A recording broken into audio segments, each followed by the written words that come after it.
Bapa yang baik, pada saat pagi hari ini kembali kami belajar menaklukkan hidup kami untuk belajar merendahkan diri di hadapan Engkau. Menikmati semua kebaikan-Mu di dalam ibadah pada saat pagi hari ini. Kami bersyukur karena Tuhan ada dalam setiap langkah kehidupan kami. Karena kami tahu bahwa kami perlu Engkau untuk kami boleh menghitung hari-hari yang akan Tuhan sediakan dalam kehidupan kami.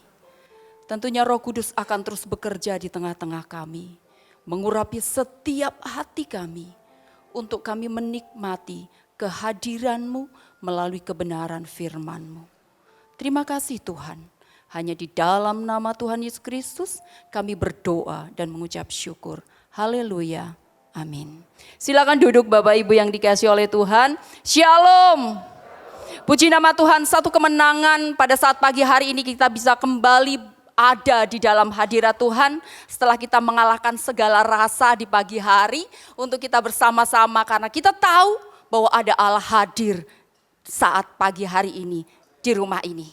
Jadi pada saat pagi hari ini kembali kita mempersiapkan seluruh hidup kita untuk kita menikmati kehadiran Allah yang akan menyertai di dalam setiap perjalanan hidup kita yang akan masih Tuhan sediakan di dalam kehidupan kita. Terima kasih Bapak Gembala dan Ibu yang kembali berkenan memberikan sebuah anugerah untuk saya bisa berdiri di tempat ini bersama-sama dengan Bapak Ibu dan saudara-saudara sekalian. Firman Tuhan pada saat pagi hari ini saya akan memberikan satu tema berjalan bersama dengan Tuhan. Satu hal yang sangat sederhana dan satu kegiatan yang setiap waktu kita lakukan adalah berjalan. Benar? Berjalan. Nah, Bapak Ibu yang dikasihi oleh Tuhan, saya mengambil dalam kitab Mika pasal yang keempat ayat yang kelima.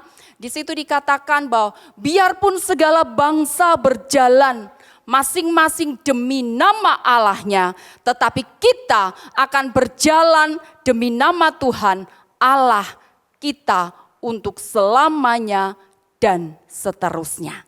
Itu adalah satu teks yang teks ini adalah satu harapan atau nubuatan tentang apa yang akan terjadi pada hari terakhir di mana umat Israel akan berjalan bersama Tuhan setelah hukuman di Babel.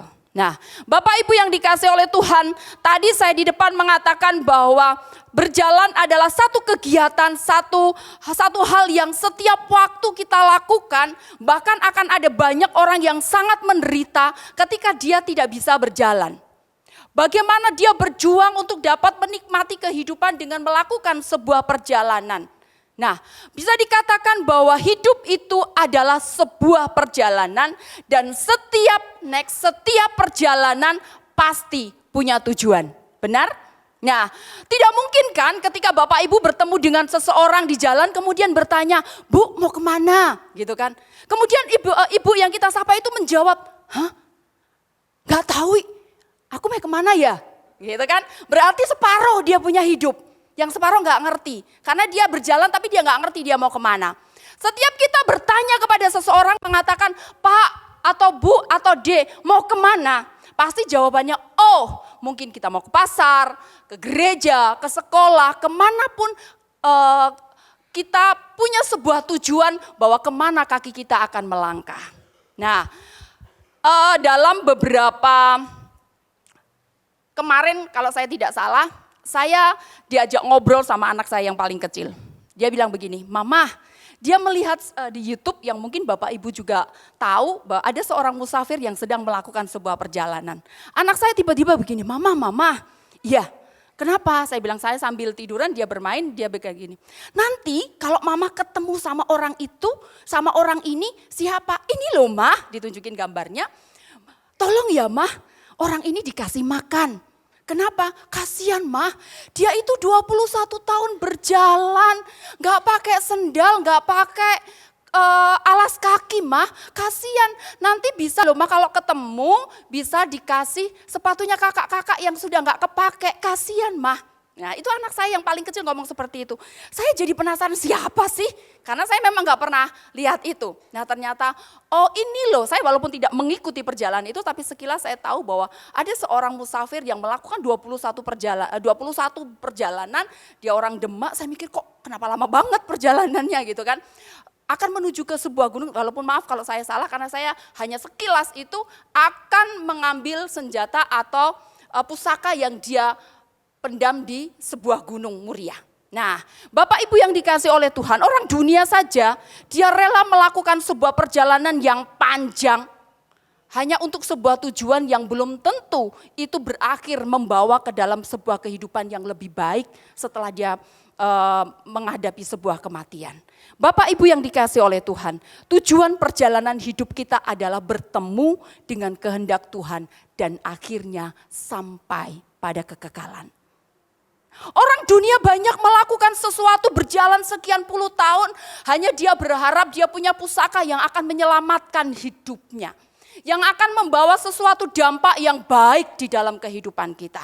Tetapi kita sebagai orang percaya, harusnya bahwa hidup kita tujuannya adalah berjumpa dengan kehendak Tuhan, bertemu dengan kehendak Tuhan, dan akhirnya sampai pada kekekalan.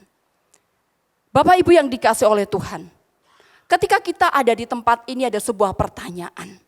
Apakah sungguh-sungguh dalam perjalanan iman kita menemukan tujuan hidup kita itu?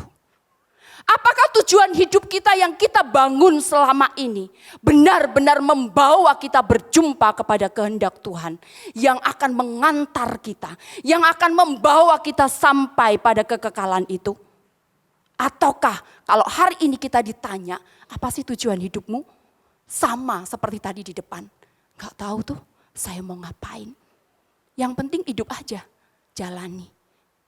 Mengalir saja apa yang terjadi dalam kehidupan kita. Saya bergumul ketika saya berdoa di hadapan Tuhan. Saya menemukan tujuan hidup saya ketika saya setelah suami saya meninggal dan setelah saya melakukan sebuah perjuangan untuk tetap bertahan hidup. Ketika suami saya meninggal, dalam hati saya bertanya, apa sih tujuan hidup saya? Ketika sakit berbulan-bulan, bersekian lamanya, berobat sekian dokter dan lain sebagainya. Ketika Tuhan sudah mengatakan finish, gak ada gunanya. Selesai semua, harus ditinggalkan semua. Menjadi sebuah pertanyaan besar di dalam diri saya dan saya mengatakan, Tuhan, apa tujuan hidup saya? Ada sebuah jawaban yang ada di dalam hati saya. Ketika itu ada dalam hidup saya, ketika kamu mampu memberikan kehidupan bagi sesamamu, itulah tujuan hidup atau arti hidupmu. Ketika jawaban itu dia ada di dalam hati saya, tidak semerta-merta Tuhan memberikan gambarnya harus begini. Tidak, saya simpan di dalam hati dan saya berjalan menjalani setiap kehidupan demi kehidupan dan pelayanan demi pelayanan. Baru saat ini saya menyadari bahwa ternyata ada sebuah kehidupan ketika saya masuk di panti asuhan. Ada 22 anak ketika saya ada bersama dengan saat itu. Dan mereka adalah butuh sebuah kehidupan yang berjumpa dengan kehendak Tuhan juga di dalam kehidupan mereka. Sekalipun itu adalah sesuatu yang tidak mudah, saya tahu itu adalah sesuatu yang sangat berat. Baru sekarang saya menyadari, ternyata ini toh maksudnya Tuhan. Hampir 22 tahun Tuhan memberikan sebuah jawaban itu. Dan baru hari-hari ini saya menyadari bahwa itu toh tujuan Tuhan dalam hidup saya. Saya tahu bahwa tidak mudah, saya mengerti bahwa tidak mudah. Bahkan boleh dikatakan buat saya sangat susah dan sangat sulit. Tetapi saya berjuang melakukan, saya berusaha, pastinya ada banyak orang-orang yang menopang saya untuk saya bisa berdiri, terutama gereja ini, di tempat ini. Untuk saya tetap memelihara panggilan itu dan saya berharap bahwa tujuan hidup saya itu akan mengantar saya pada sebuah kekekalan yang akan Tuhan sediakan di dalam kehidupan saya. Yang menjadi pertanyaan adalah ketika setiap kita ditanya dalam setiap perjalanan hidup kita, apa sih tujuan hidupmu? Setiap kita punya jawaban masing-masing dan tidak ada yang menyalahkan. Karena tujuan hidup kita benar atau tidak itu endingnya yang akan menentukan apakah tujuan hidup kita benar atau tidak, berkenan di hadapan Tuhan atau tidak. Nah, berjalan dengan siapakah itulah yang akan menentukan apakah perjalanan kita sampai pada tujuan atau meleset dari tujuan itu. Bapak Ibu, saya memberikan sebuah gambaran begini. Ketika Bapak Ibu bertanya atau mengajak saya bertemu dengan saya kemudian mengatakan, Mbak Giani mau kemana? Saya bilang, oh saya sedang mau berjalan. Mbak Giani mau nggak nganter saya ke Gedong Songo? Saya pastinya, saya mau. Kenapa? Karena saya tahu jalannya. Gitu kan? Karena saya tahu tempatnya. Dan ketika Bapak Ibu saya antar, artinya karena saya sudah tahu tempatnya, saya sudah tahu jalannya menuju ke sana, pasti sampai. Benar? Tetapi jangan diminta saya mengatakan, Mbak Giani tolong antar saya ke Paragon. Saya nggak tahu jalannya. Walaupun naik Grab bisa sekarang. Tapi saya nggak ngerti jalannya dan saya juga kalau ditanya nggak tahu tempatnya di mana. Walaupun kadang lewat. Artinya bahwa dalam perjalanan kehidupan kita, siapakah kita berjalan? Dengan siapakah kita berjalan? Itulah yang akan menentukan apakah kita sampai pada tujuan atau tidak. Karena kita tidak mungkin berjalan sendiri. Kenapa tadi saya katakan bahwa ketika saya menemukan tujuan hidup saya berjalan, saya dari situlah mengambil sebuah komitmen bahwa saya harus berjalan bersama dengan Tuhan. Karena berjalan bersama dengan Tuhan akan berjalan ke arah yang benar dan pasti sampai pada tujuan akhir kita. Mengapa kita mesti berjalan bersama dengan Tuhan? Ya Tuhan yang punya jalan itu. Tuhan yang berdaulat atas kehidupan kita. Tuhan yang menentukan kita sebelum kita lahir. Dari sejak ada di dalam rahim ibu kita. Tuhan merenda kita sedemikian rupa. Tuhan menenun kita sedemikian rupa. Dia sudah mengenal jalan hidup kita sejak kita ada di dalam rahim ibu kita. Ketika kita keluar, dilahirkan oleh ibu kita pun dalam perkenanan Tuhan. Saya selalu mengatakan kepada anak-anak sampai hari ini, ingat nak, kelahiranmu bukan sebuah kesalahan. Tapi kelahiranmu di atas penentuan Tuhan, di mana Tuhan sedang mengerjakan karya indahnya di dalam hidup kamu. Ayo kita berjuang bersama-sama untuk sampai pada penentuan Tuhan yang sudah Tuhan tetapkan di dalam kehidupan kamu. Sekalipun orang menganggap sebuah kesalahan, sekalipun orang menganggap sebuah kebodohan, sekalipun dunia menganggap sebuah kegagalan. Tapi ketika Tuhan menentukan kamu ada di tempat ini, gumulkan perkenanan Tuhan di dalam hidupmu. Karena pasti ada cerita indah yang sedang Tuhan persiapkan bagi hari esokmu. Nah, Bapak Ibu yang dikasihi oleh Tuhan, untuk kita bisa memahami berjalan bersama Tuhan, mari kita membayangkan sejenak berjalan bersama dengan seseorang. Jadi ketika kita berjalan dengan seseorang, bagaimanakah kita berinteraksi dengan orang itu? Apakah yang kita harapkan? Ketika Bapak Ibu mungkin mengajak saya berjalan, apa yang Bapak Ibu harapkan ketika Bapak Ibu berjalan dengan seseorang? Harapan itu adalah satu bentuk dasar dari kepercayaan akan sesuatu yang diinginkan atau suatu kejadian, akan sebuah kebaikan di waktu yang akan datang. Jadi harapan itu adalah sesuatu yang kita inginkan atau suatu kejadian yang kita harapkan sesuatu yang baik di hadapan kita. Ketika kita berjalan dengan seseorang, harapan apa? Nah, kalau ada anak-anak yang sering bercanda, kenapa sih kamu kok gak mau sendiri? Ya kalau sendiri jomblo kali gitu kan. Jadi gak mau jalan sendiri. Kalau saya jalan sendiri berarti saya dikatakan jomblo gitu kan. Kenapa kamu butuh teman? Kenapa kamu mengajak? Ya supaya aku gak kesepian. Kalau kita sedang berjalan. Kan kalau ada teman ngajak jalan berarti kan saya gak sendiri, saya gak sepi. Nah, itu secara gambaran ketika kita berjalan bersama seseorang. Harapan apa yang kita dapat, yang kita harapkan ketika kita sedang berjalan bersama dengan seseorang? Bagaimanakah kita berbicara dengan dia? Apakah kita jalan bareng 2 orang, 3 orang tapi diem-dieman, yang penting melaku bareng kan sudah jalan bareng, yang penting kan? Yang penting diem-dieman. Bagaimana kita bersikap? Apakah kita saling menghormati? Dan apakah ada keselarasan dalam perjalanan itu? Kalau kita mau berjalan bersama tapi nggak satu arah ya aneh, berarti kita beda kan jalan. Kamu jalan, aku jalan tapi arahnya beda. Gitu kan, berarti kita tidak bisa dikatakan bahwa kita berjalan bersama. Kemudian apakah langkah kita sama? Nggak bisa dong, saya sangat jujur dan saya mengakui bahwa mungkin orang berjalan bersama saya akan sangat susah. Karena saya nggak bisa jalan timi-timi. Jalan saya lebih berbicara kepada lari agak cepat. Gitu kan. Jadi kalau saya berjalan bersama dengan siapapun, anak-anak saya pasti saya genggam tangannya supaya apa? Nggak ketinggalan. Dan saya nggak sabar kalau saya harus menunggu orang yang timi-timi. Nah, artinya bahwa nggak bisa kalau saya berjalan dengan anak-anak saya genggam tangannya.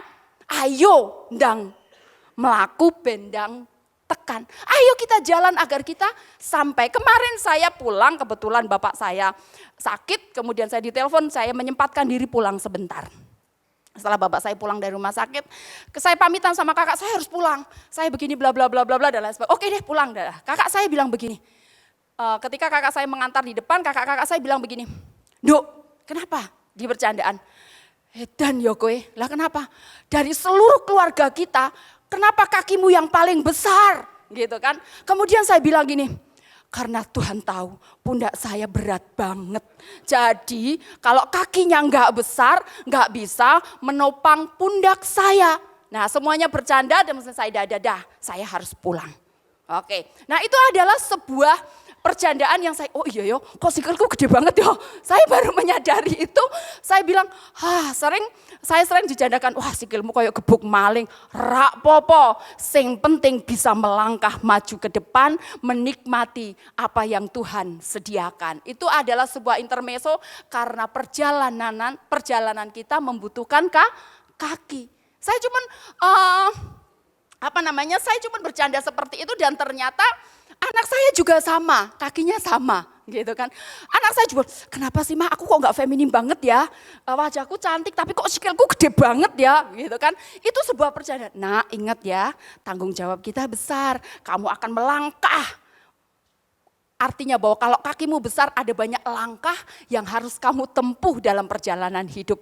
Itu penghiburan supaya anak saya enggak minder gitu kan. Nah Bapak Ibu yang dikasih oleh Tuhan. Jadi kalau kita mau berjalan bersama dengan seseorang, langkahnya harus disamakan. Kalau yang lain terlalu cepat berarti yang lain pasti ketinggalan. Berarti yang kecepatan harus ngerem. Leren. Dan yang kakinya berjalan timi-timi harus mulai belajar dipercepat sedikit. Supaya apa? Kita jalannya bisa bareng. Kalau sama-sama jengkeli kowe kesuwen, sing satu kesel sikilku pegel ngetutke kowe, enggak bisa jadi bareng. Nah, Bapak Ibu yang dikasih oleh Tuhan, kita belajar. Apakah yang harus kita lakukan saat kita berjalan bersama dengan Tuhan? Yang pasti bahwa agar sampai pada tujuan yang benar. Mungkin kita berbicara bahwa kita berpikir bahwa aku selama ini juga sudah berjalan bersama dengan Tuhan. Aku tetap Kristen, baca Alkitab, berdoa, bahkan melayani Tuhan.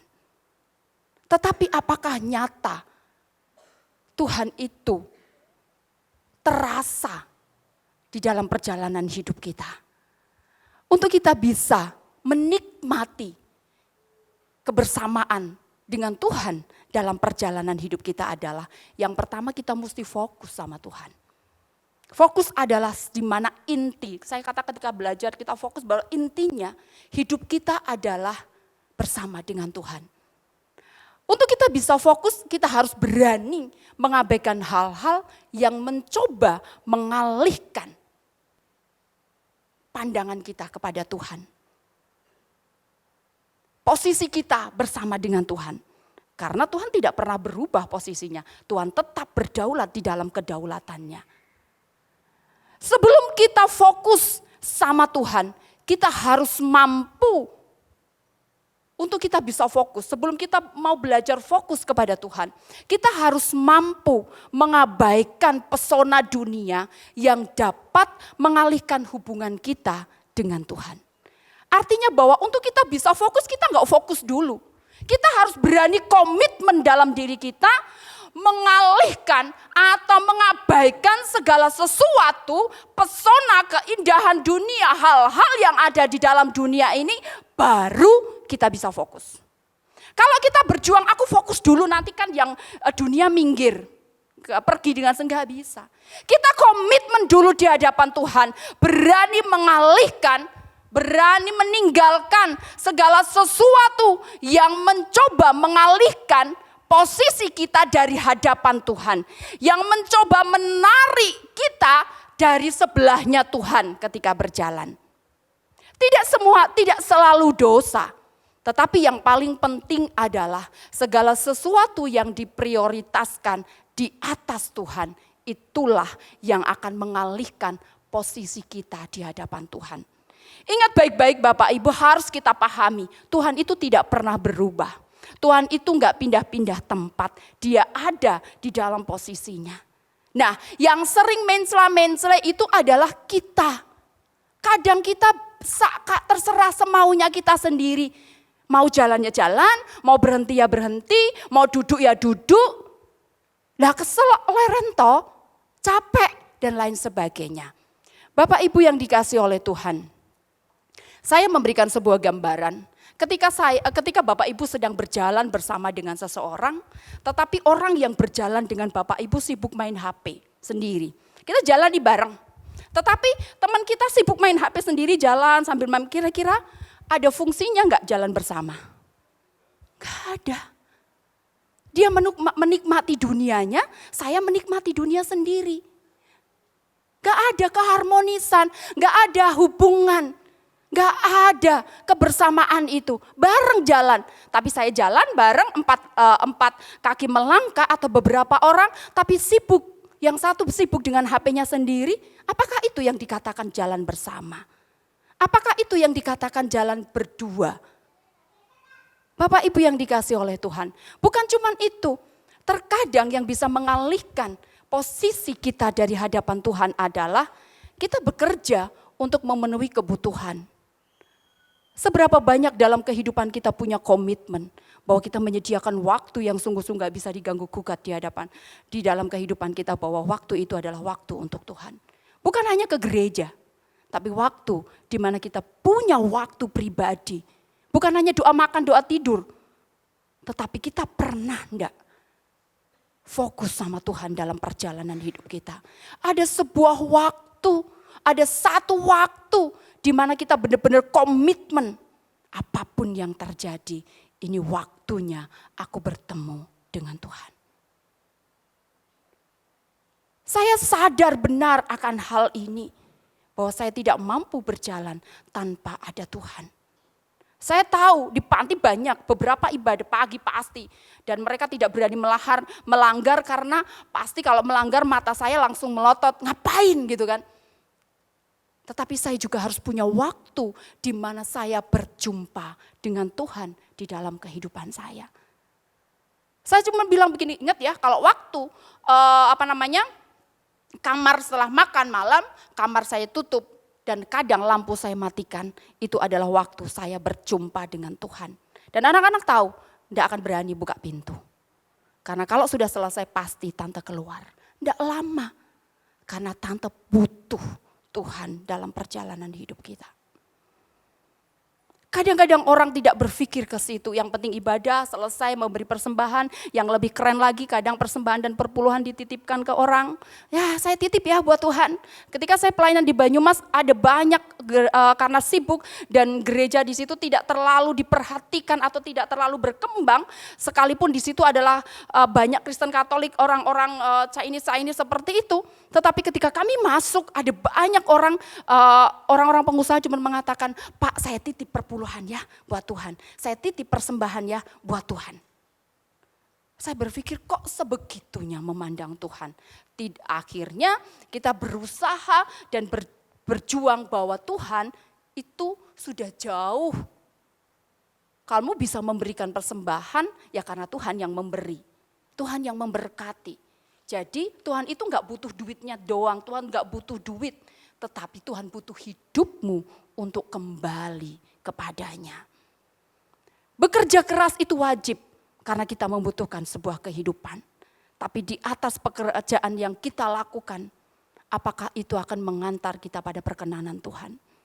Dan akhirnya akan membawa kita pada kekekalan dalam kehidupan kita. Kita berjuang mati-matian, bekerja keras. Tetapi buat apa kalau pada akhirnya goodbye I am sorry. Saya tinggalkan kamu dan saya bertemu kepada Sang Khalik untuk mempertanggungjawabkan hidupku di hadapan Tuhan. Tidak salah kita bekerja berjuang. Ada satu anak yang dulu pernah tinggal di panti. Dia berpikir ada sebuah tujuan dalam hidupnya. Yang penting pinter karena tujuan SNPTN harus nilainya pakai rapot ya. Gitu kan, nilainya harus bagus supaya bisa masuk perguruan tinggi dengan tidak membayar, gitu kan. Akhirnya apa yang dia lakukan? Dia belajar terus dan pada akhirnya ketika orang lain berdoa dia lagi belajar, ngerjain tugas. Kalau diingatkan apa yang terjadi marah. Saya wah kacau ini. Saya dalam hati saya bilang kalau dia berhasil bubar ajaran saya. Artinya bahwa mengutamakan Tuhan nggak ada artinya lagi. Gitu kan, saya bilang Tuhan, wah saya senewan sendiri, gitu kan, saya senewan sendiri. Kalau dia berhasil masuk SMPTN, SBM dan lain sebagainya, masuk perguruan tinggi, mental ajaran saya, di mana mencari dahulu kerajaan Allah dan kebenarannya gak ada gunanya. Ketika ditegur marah, gitu kan, saya cuma bilang terserah Tuhan lah, karena semua Tuhan yang kendalikan. Ketika semua anak itu tidak lolos, SNPTN tidak lolos, SBMPTN tidak lolos, bla bla tidak bisa masuk sebuah perguruan tinggi apapun, saya baru kayak ternyata nggak salah ya nyari Tuhan dan kebenarannya.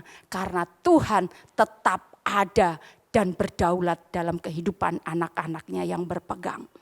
Setelah tidak lulus, nangis kan jungkir wali. Dalam hati saya, lah kowe wingi dikandani nyepelek ke Tuhan. Hambok pikir Tuhan mbok anggap apa? Pom bensin. Gitu kan. Kalau butuh baru mampir. Kalau enggak butuh enggak ada kan. Bapak Ibu mau main-main ngapain? Di pom bensin, main. Pasti karena saya butuh BBM.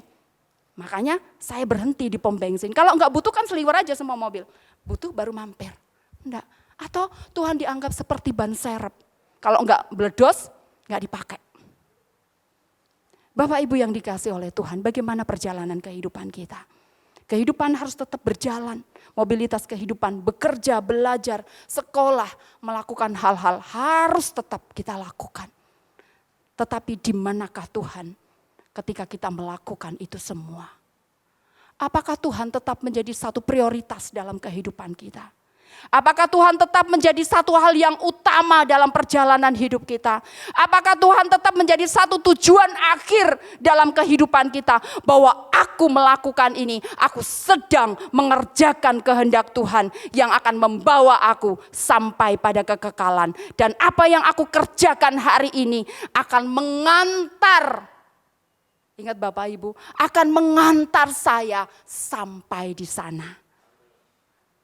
Kalau apa yang Bapak, Ibu, dan Saudara lakukan hari ini, renungkan baik-baik. Hanya akan kita tinggalkan setelah kematian. Harusnya kita berhenti sejenak dalam perjalanan hidup kita. Bapak, Ibu yang dikasih oleh Tuhan, kalau kita tidak fokus kepada Tuhan, hal-hal itulah yang kadang tanpa disadari menggeser posisi kita dari hadapan Tuhan. Kita menjauh dari hadapan Tuhan. Kita tidak lagi bisa menikmati kebersamaan kita bersama dengan Tuhan. Kita tidak lagi menikmati keindahan kehubungan kita bersama dengan Tuhan. Karena kita sedang menikmati indahnya hidup kita. Karena ingat bahwa Tuhan tidak mau disambi. Tuhan tidak mau diduakan, Tuhan tetap menjadi prioritas dalam kehidupan kita. Bagaimanakah yang kedua untuk kita bisa menikmati berjalan bersama dengan Tuhan? Ada interaksi. Kalau tadi saya sampaikan bagaimana ketika kita berjalan bersama seseorang. Satu diem, main HP, kemudian apakah kita diem-diemen dalam perjalanan kehidupan kita? Dalam kamus bahasa Inggris interaksi adalah saling mempengaruhi, saling menarik, saling meminta dan memberi. Interaksi itu adalah saling. Gitu kan, saling ngobrol. Kalau satu ngobrol tapi satu, gak ada gunanya kan? Gak ada interaksi, tidak saling, satu ngobrol ngoceh gitu. Saya sering kali karena saya jago ngoceh Bapak Ibu, jadi saya kata, ini tuh begini. Kemudian anak saya lagi nonton, tahu nggak? Tak matiin YouTube-nya, ngerti nggak ngomong? Iya, kalau enggak saya ambil HP-nya, saya bilang seperti itu. Jadi kita ngomong, tetapi kalau di sebelah kita atau di hadapan kita tidak merespon, tidak menanggapi, maka artinya bahwa tidak ada interaksi, kita tidak saling berbicara, tidak saling memberi, tidak saling menanggapi, tidak saling merespon. Hanya satu pihak. Ketika Tuhan ingin menyatakan kehendaknya dalam kehidupan saya dan saudara, di mana Bapak Ibu dan Saudara? Apakah Bapak Ibu ada di hadapan Tuhan atau Bapak Ibu sedang melakukan sesuatu sehingga tidak bisa merespon apa yang menjadi pernyataan Tuhan di dalam kehidupan kita? Saat kita berjalan dengan seseorang, gak mungkin kita cuma diam satu dengan yang lain. Doa adalah cara kita berinteraksi dengan Tuhan, mencurahkan semua rasa. Doa adalah menjadi satu saat terbaik buat saya. Saya menceritakan semua, baik itu senang, susah, nangis, ketawa. Saya ceritakan semua di hadapan Tuhan. Karena saya belajar dari Daud dalam kitab Mazmur.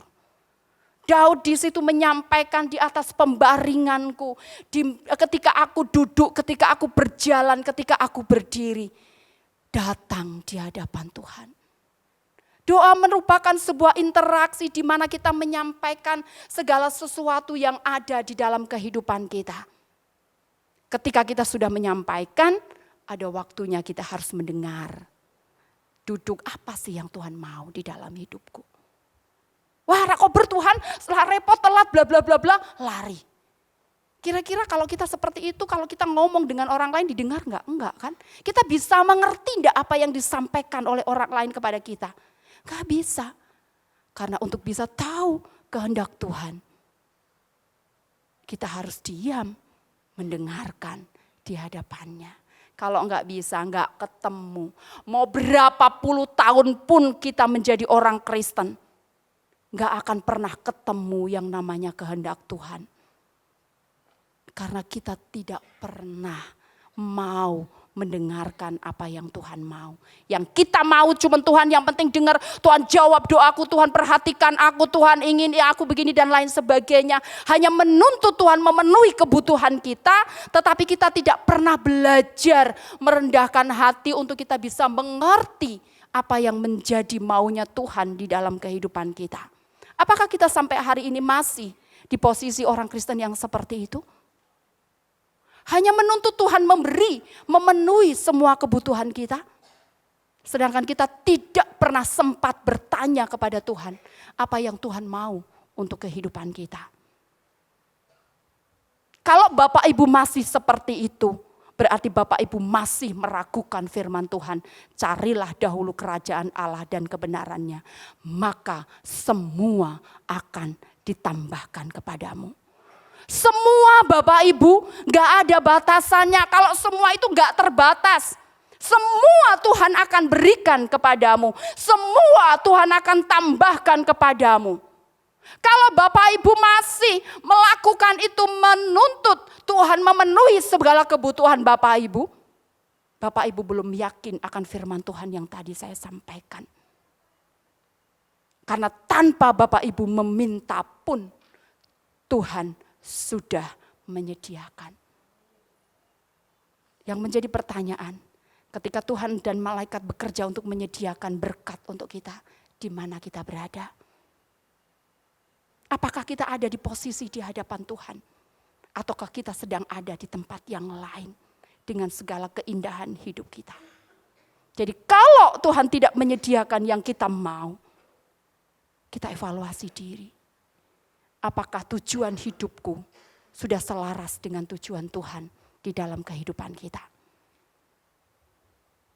Dan yang ketiga, untuk kita bisa menikmati kebersamaan dengan Tuhan, analisis setiap langkah kehidupan kita. Bapak Ibu yang dikasihi oleh Tuhan, Tuhan sudah menetapkan setiap langkah orang-orang yang hidupnya berkenan kepadanya.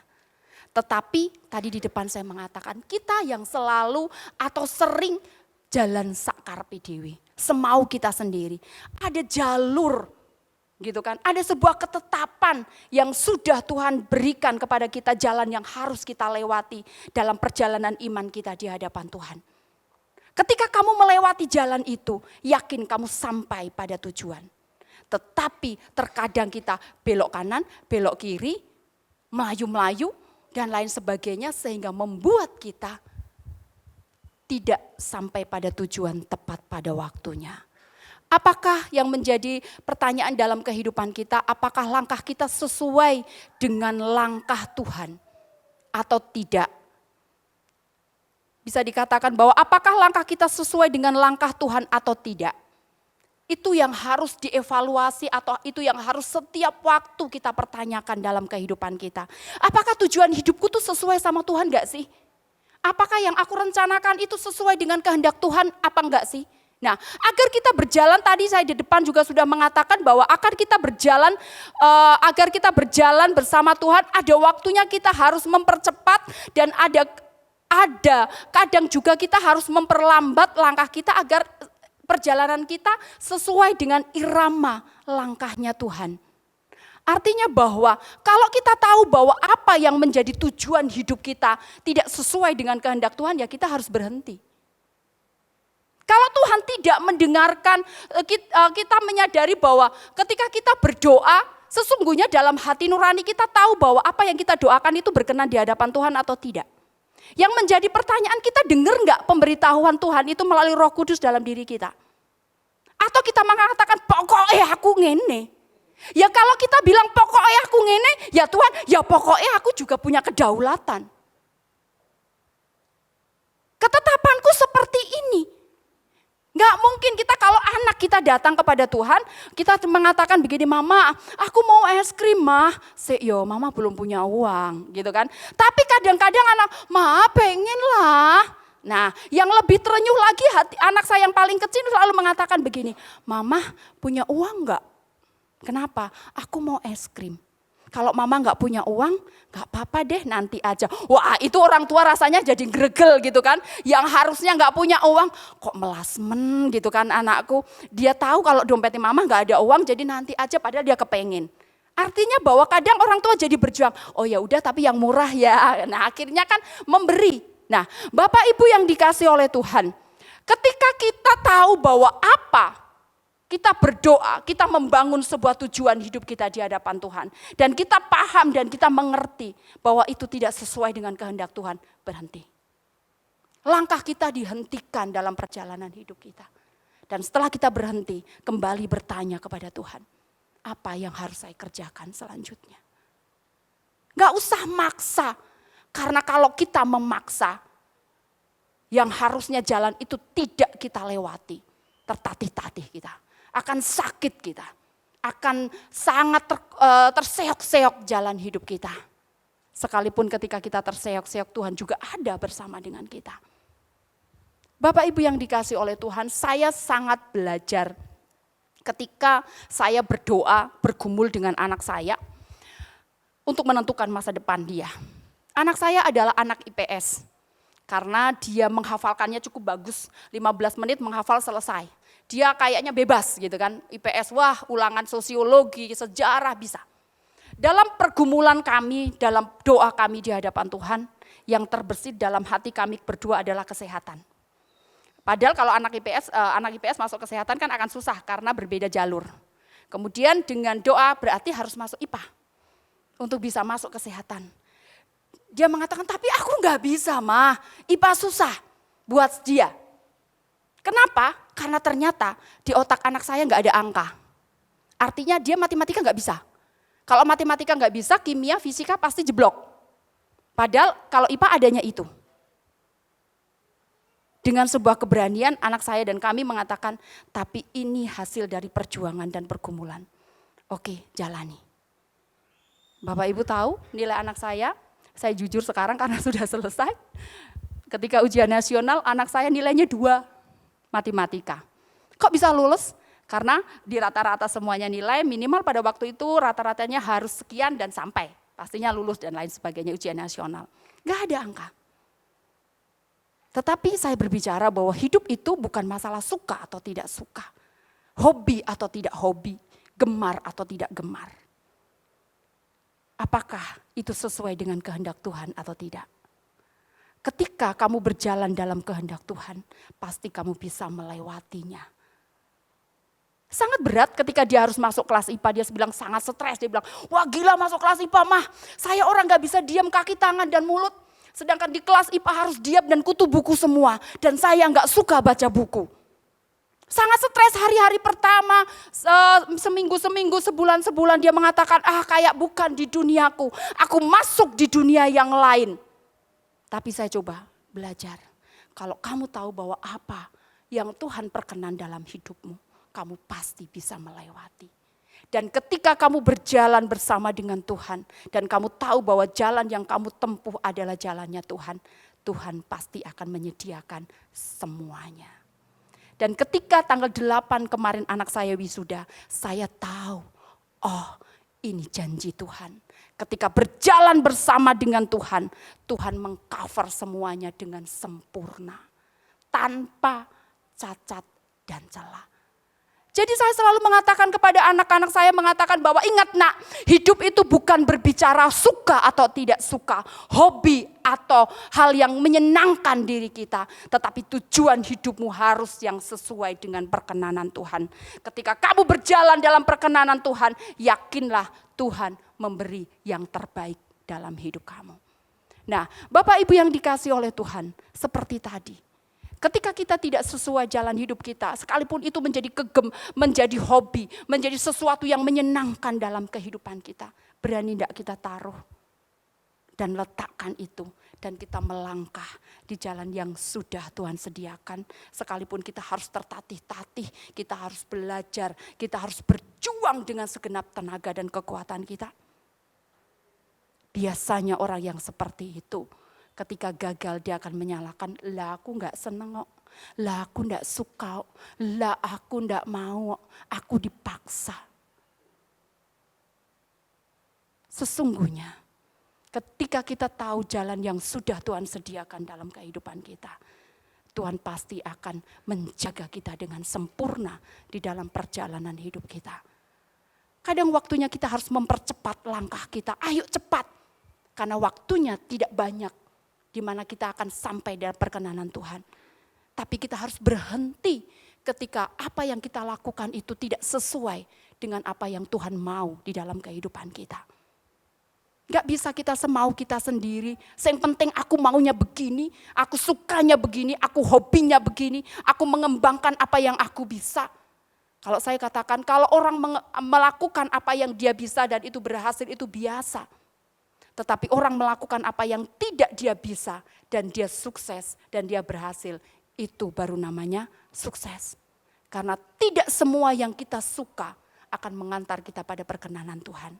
Karena ada banyak hal yang kita suka malah terkadang membawa kita jatuh jauh dari hadapan Tuhan. Kita harus berusaha menjaga setiap langkah kita agar tetap bisa berjalan sesuai dengan kehendak Tuhan. Jaga langkah hidup kita. Kita nggak bisa sakarpe dewe. Aku mau jalan-jalan, aku mau berhenti-berhenti, aku mau lari-lari, nggak bisa. Ada aturan mainnya, ada aturan langkahnya yang harus kita tetap jaga. Yaitu kebenaran firman Tuhan. Menjadi tolak ukur dalam perjalanan hidup kita. Sehingga ketika kita melakukan sesuai enggak ya, aku jalan sesuai firman Tuhan enggak.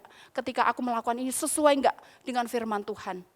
Nah, kenapa kadang kita enggak tahu itu sesuai atau tidak dengan kebenaran Tuhan? Ya kita enggak pernah baca Alkitab kok. Enggak mungkin kita akan tahu itu sesuai dengan firman Tuhan atau tidak. Wong firman Tuhan aja enggak tahu. Loh kok kamu salah? Mosok? Lah aku gak ngerti. Lah kemudian selama ini kamu jadi orang Kristen kamu kemana? Kamu ngapain? Kalau Alkitab aja kamu gak tahu. Kalau firman Tuhan aja kamu gak tahu. Kalau isi Alkitab aja kamu gak mudeng. Apalagi kehendak Tuhan. Kita akan bisa tahu hidup kita selaras dengan firman Tuhan atau tidak ketika kita sudah tahu firman Tuhan. Karena standar atau patokan hidup kita atau garis kehidupan kita adalah firman Tuhan. Kita nggak tahu kalau kita keluar dari jalur karena kita nggak ngerti. Untuk itu Bapak Gembala selalu mengatakan baca Alkitab, renungkan dan lakukan, baru kamu akan tahu apa yang kita lakukan sama enggak atau selaras enggak dengan firman Tuhan dalam kehidupan kita. Dan yang terakhir, untuk kita tetap bisa berjalan bersama dengan Tuhan, kita harus terus berjalan. Terlepas berapa kali kita tersandung jatuh, bahkan terluka, kita harus segera bangun, membersihkan diri dari segala debu yang mengotori kita. Dan mungkin kita harus mengobati luka dan harus terus melanjutkan perjalanan ini. Bapak Ibu yang dikasih oleh Tuhan, terlepas kita berapa lama jatuh. Saya masa kecil sangat suka hujan-hujanan dan berjatuh-jatuhan di lumpur. Tapi kalau saya jatuh di lumpur, saya enggak tetap berkubang di lumpur itu, saya pasti akan langsung mandi sekalipun saya suka mandi air hujan. Walaupun pada akhirnya mandi air hujan itu sepertinya tidak pernah bersih. Tetapi pada masa kecil saya itulah indahnya saya, sehingga ketika saya harus mengantar jemput anak-anak hujan-hujanan, dulu saya enggak pernah masuk angin, tetapi sekarang saya sering meriang. Gitu kan. Kemarin hari Jumat kita hujan deras.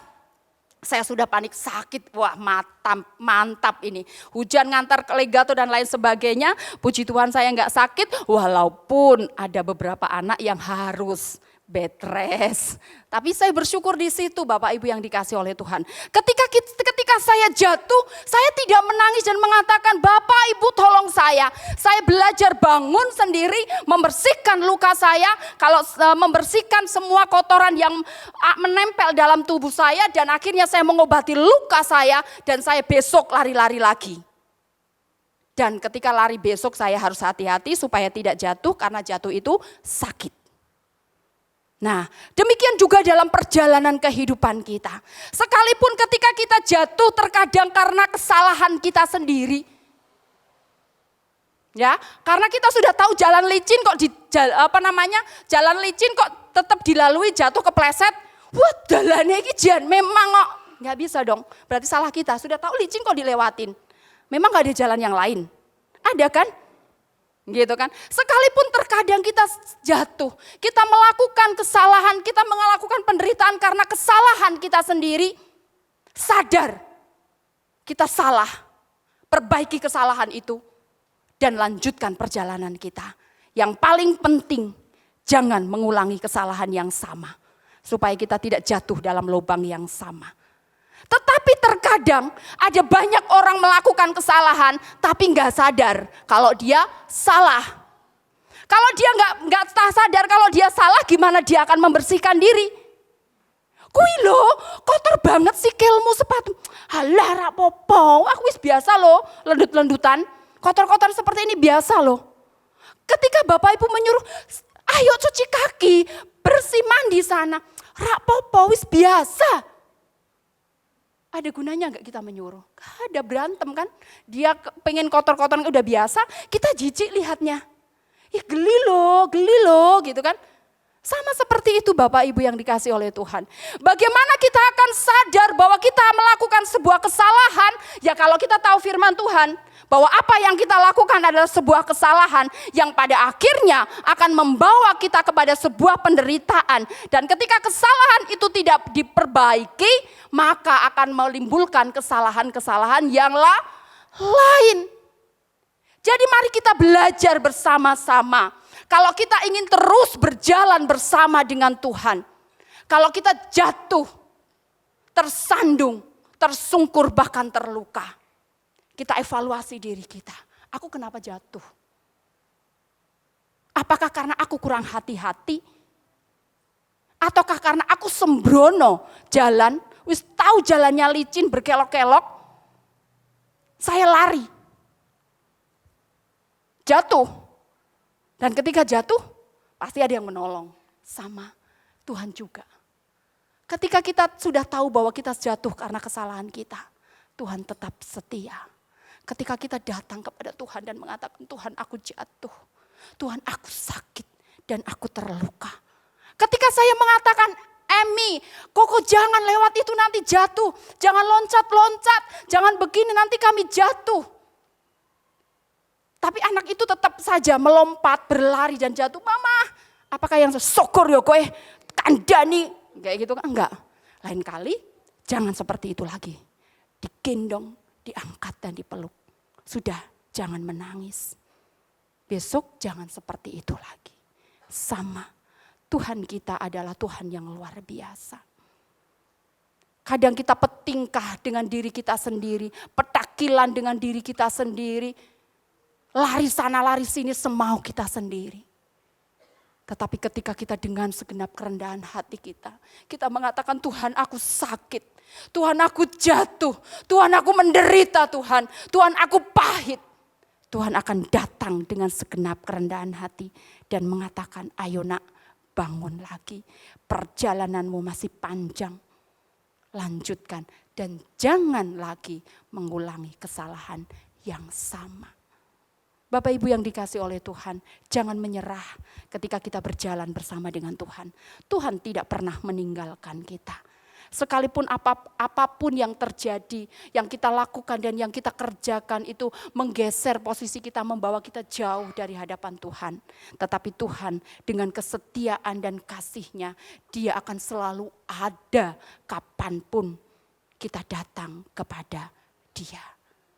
Kesimpulannya adalah berjalan bersama dengan Tuhan artinya Tuhan terlibat dalam setiap aspek kehidupan kita. Setiap aspek. Jadi gak ada yang gak ada Tuhan dalam aspek kehidupan kita. Tetaplah berjalan bersama Tuhan. Temukanlah pengalaman yang indah yang akan Tuhan berikan sebagai kehidupan yang elegan. Yang dapat membuat banyak orang memuliakan Tuhan. Karena Tuhan melihat kehidupan kita. Mari kita berdoa bersama-sama di hadapan Tuhan. Dan kita membiarkan Tuhan bekerja dalam kehidupan kita, dalam pekerjaannya. Tuhan tetap ada di dalam posisi kita, berjalan di dalam, bersama-sama di dalam kehidupan kita. Terima kasih Tuhan untuk kebersamaan-Mu dalam setiap langkah kehidupan kami. Kami tahu bahwa kami tidak mampu menjalani hidup ini tanpa Engkau bersama kami. Dan kami tahu bahwa ketika kami bersama dengan Engkau, segala sesuatu akan kami dapat melewatinya. Karena ketika kami tidak mampu, ada Tuhan yang menopang, menuntun, membimbing, dan bahkan menggendong kami. Terima kasih Tuhan untuk satu waktu yang terus Tuhan akan berikan kepada kami. Ketika Tuhan masih memberikan satu waktu kepada kami, satu hal yang kami tahu bahwa kami menikmati kebaikan demi kebaikan yang Tuhan akan sediakan bagi kami. Terima kasih Tuhan untuk kebenaran firman-Mu yang kembali meneguhkan kami bahwa kami harus tetap menyertakan Tuhan dalam setiap perjalanan hidup kami. Terima kasih untuk kesempatan hari ini. Kami mengucap syukur untuk kebenaran firman-Mu dan kami menyerahkan setiap doa dan kerinduan hati kami ke dalam tangan kuasa-Mu. Hanya di dalam nama Tuhan Yesus Kristus kami berdoa mengakhiri kebenaran firman-Mu. Haleluya. Amin. Bapak Surgawi, terima kasih Engkau sudah menyampaikan isi hatimu, betapa pentingnya kami hidup berjalan bersama Engkau. Karena di situ kami akan diberi petunjuk, kami berinteraksi, mendapatkan banyak pewahyuan, hikmat mengatasi situasi keadaan dunia. Dan kalau kami berjalan bersama Tuhan, tidak ada alasan takut, khawatir, atau gentar menghadapi apapun di hadapan kami. Bersama Tuhan kami pasti bisa melewatinya. Oleh sebab itu ya Tuhan, meteraikan firman-Mu di dalam loh hati kami. Bukan hanya sebagai pengetahuan, tapi betul-betul menjadi informasi untuk mengevaluasi kehidupan rohani kami. Apakah kami selalu berjalan bersama Tuhan atau hidup dalam kehendak Tuhan. Maka kami tidak perlu khawatir apapun. Walaupun banyak orang akan rebah, tetapi kami tetap berjalan karena kami bersama Tuhan. Berkati hamba-Mu yang sudah menjadi berkat, baik lewat firman maupun pelayanan di LKSA.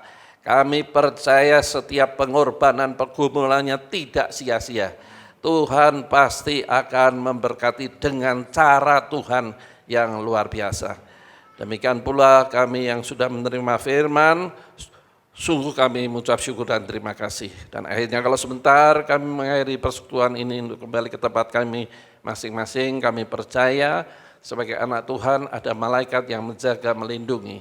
Sehingga kami semua akan tiba di tempat tujuan kami masing-masing, baik yang di dalam kota maupun keluar kota, dengan selamat tak kurang suatu apapun.